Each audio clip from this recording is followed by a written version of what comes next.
Somewhere in the distance, a single howl rises through the night air.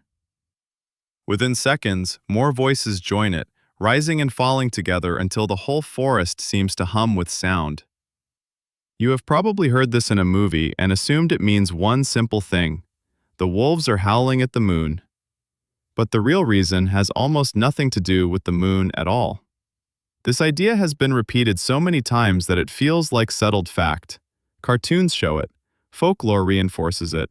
Even old paintings show a lone wolf silhouetted against a glowing full moon, throwing its head back in song. The image is striking. It is also misleading. Wolves howl during the day. They howl on moonless nights. They howl in broad daylight when no moon is visible at all. So if the moon is not the trigger, what actually makes a wolf howl? David Mech, a wildlife biologist who has spent decades studying wolves in the wild, has tracked this behavior closely for most of his career. His research points to something far more practical than a mystical ritual. Wolves howl to communicate across long distances. A howl can travel for miles through open terrain, far further than a bark or a growl ever could. For a pack spread out across a hunting territory, that range matters enormously.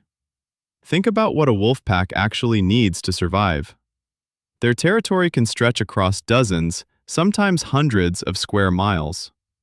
Members split up to hunt, to scout, to rest. Staying in constant visual contact is simply impossible. A howl solves that problem instantly. It lets a wolf say, in effect, "I am here," without ever needing to see another wolf at all. Researchers have identified several distinct reasons wolves howl, and almost none of them involve the sky. One major reason is reuniting the pack. If wolves become separated during a hunt, a howl helps them find their way back to each other. Another reason is defending territory. A chorus howl, where multiple wolves howl together, sends a clear message to rival packs nearby. This land is already claimed, move along.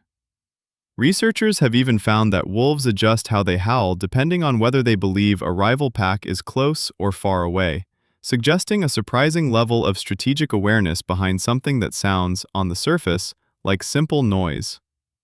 There is also an emotional layer to this behavior that researchers did not expect to find. Studies on wolf vocalizations suggest that individual wolves have distinct howling voices, almost like a vocal fingerprint, allowing pack members to recognize exactly who is calling. When a wolf is separated from its pack, its howl can carry a different acoustic pattern than its howl during a territorial chorus. Some researchers have even drawn comparisons between this kind of vocal bonding and the way social mammals maintain connection through sound, the same broad category of behavior that includes things like a dog whining for its owner or a human voice cracking with emotion. So why does the moon get all the credit? The most likely explanation comes down to simple visibility. Wolves are more active at night when they hunt and patrol. A full moon makes a howling wolf easier to see and easier to photograph, which means most of the striking images people associate with this behavior happen to occur on bright, moonlit nights. Over centuries, that visual coincidence hardened into folklore, and folklore eventually hardened into something many people now treat as fact. This pattern is not unique to wolves. Humans are remarkably good at connecting things that simply happen to occur near each other, then mistaking that coincidence for cause and effect. You have probably done this yourself without realizing it. Maybe you noticed it always rains right after you wash your car, or that your phone buzzes the moment you start thinking about someone. None of these things are actually connected.